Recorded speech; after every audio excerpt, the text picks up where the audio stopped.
inviting me into your group. It's really nice to be here.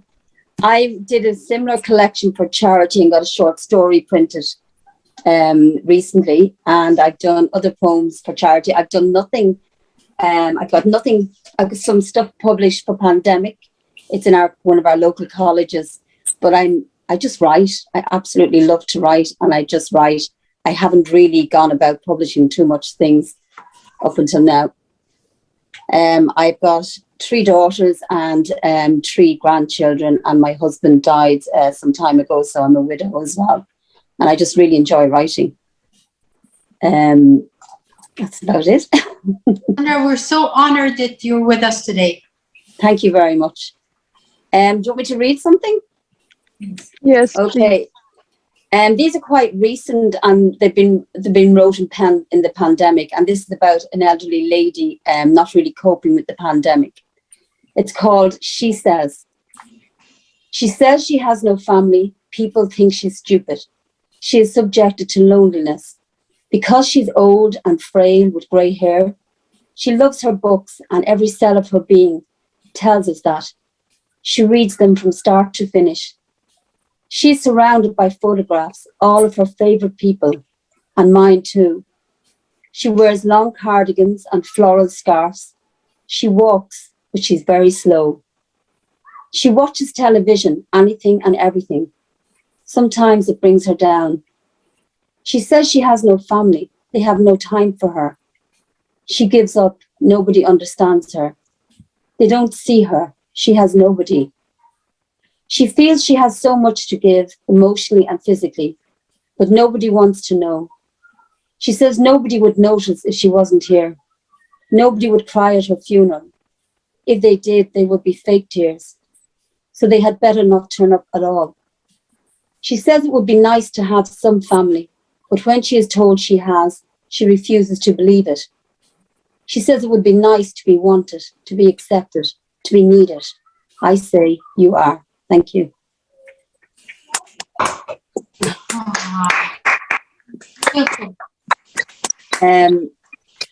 The next one is called The Road Between Us, and I wrote about my grandchild during lockdown. Even though it's May now and the sun is hot, I won't buy you an ice cream. I won't see your smiling face or take you in my arms.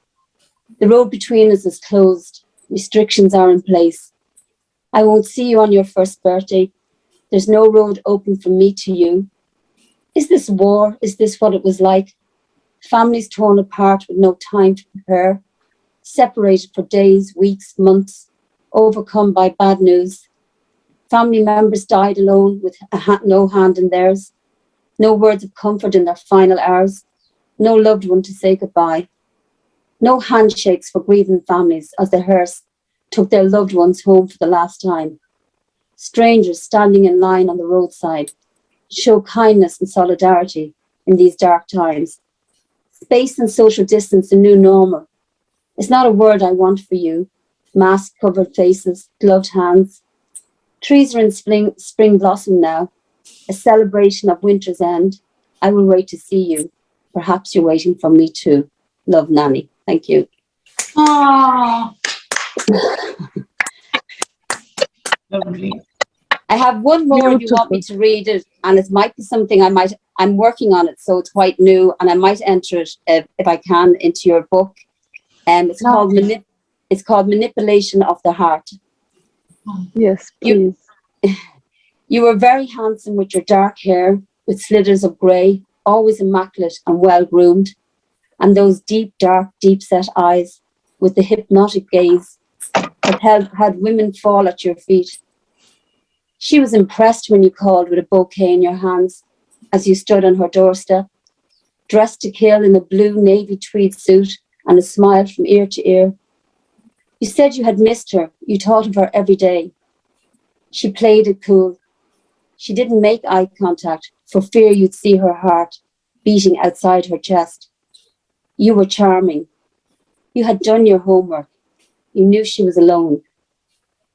You knew how to manipulate a master of your craft, and you had deceived many women with your lies before you met her. She listened to all your stories, how life had treated you badly, how you had sick family, and how women had let you down. All over your lovely face you smiled sweetly. Time passed, and one day shortly after meeting, you lost a friend to an accident. You needed money to take him home. With tears in your eyes, you played on her emotions. You needed her help. You would pay her back. Your needs and lies grew every day, each sob story more compelling than the last. You kissed her with your deliciously soft, full lips, and suddenly the world was as it should be. It didn't take long until she fell under your spell, and when you went out together, you would insist she faced you, with her back to other men. You told her you loved her and would take care of her. And when she was approached by a girl who tried to warn her, you said she was jealous because you didn't want her. And then it had all changed. Suddenly she saw you, really saw you. She started to ask questions and became suspicious. The woman was right. It took time to sink in, but eventually she did heed it. Quite a few times, as it turns out, you let her down. You did it before and you'll do it again. People told her she was foolish, but what did they know? Don't judge her, she says.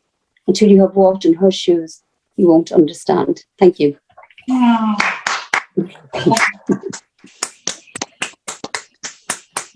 Thank you.